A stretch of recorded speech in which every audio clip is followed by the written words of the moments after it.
I was on a call with a number of climate leaders last week. And one of the leading scientists in the climate movement said, I don't get it. We know so much. We know what the issues are. We know the data. We know the forecasts are accurate. We know we're heading for disaster. And people aren't acting. Why is that? Because that I think is one of the essential questions of our time, and leading in part, I imagine, to this despair. That if we know all this and we're not acting, that is almost the very meaning of madness. And then the discussion amongst everyone else was that we need to bring in the spiritual dimension. But people don't know how. We're at the point of the edge of a precipice, and we need to build a bridge to the other side. Yeah. And I think we're all struggling. We're getting close to the edge, and the closer we get to the edge, the more we fear and panic. Yeah. And we know there is something on the other side, but we haven't really built even a rope bridge across. Yes. The spiritual dimension is very key. It doesn't just mean religion. It doesn't mean I need to believe in a God. I need to believe in the Buddha. I need to believe in a particular person.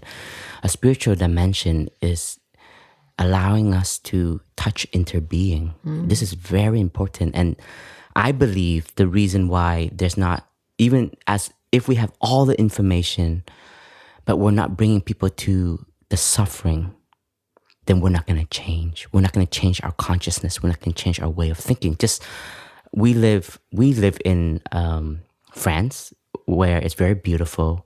We are experiencing some weather changes and so, but it's not that bad.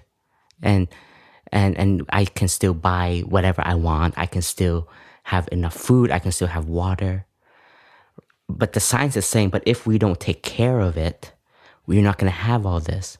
And some people don't already. And in different parts of the planet, there are people who are really suffering. But because I don't have a spiritual dimension to touch and to understand the interbeing aspect, is that, and this is why I won't change, because I just care about me. Exactly. And this is where a spiritual dimension is bringing people to the heart of suffering and happiness. How these two go hand in hand, how the environment and us is not separated. If Mother Earth suffer, we will suffer. And the Mother Earth is suffering, but a lot of us, we are ignoring it, we are denying it, we are closing one eye to it, or we just want to peek a little bit, and we can say, oh, that's not my problem though. I'll leave that to Christiana Figueres, or I'll leave that to scientists. But what we have learned and what our teacher has emphasized so much on is community. Because nature is community. Nature support each other by the whole cosmos. All of these organisms come together, and that's how it has outlasted all of us. But us, we have such egos that we feel we are better, we are more powerful, we are alphas, and we forget that actually we are so young. We are babies to this planet, and Mother Earth has transformed many times. When we talk about protecting Mother Earth, we're protecting ourselves.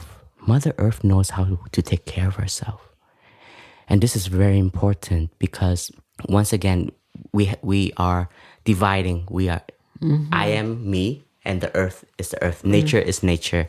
You see, and the spiritual dimension is that bridge.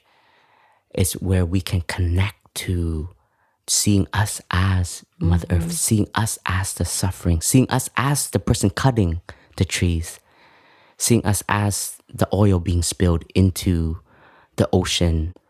But most of us, we don't even have time to contemplate that, or our attention is to entertainment, to things that just excites us and cover up our suffering, because also looking at our situation can be quite overwhelming.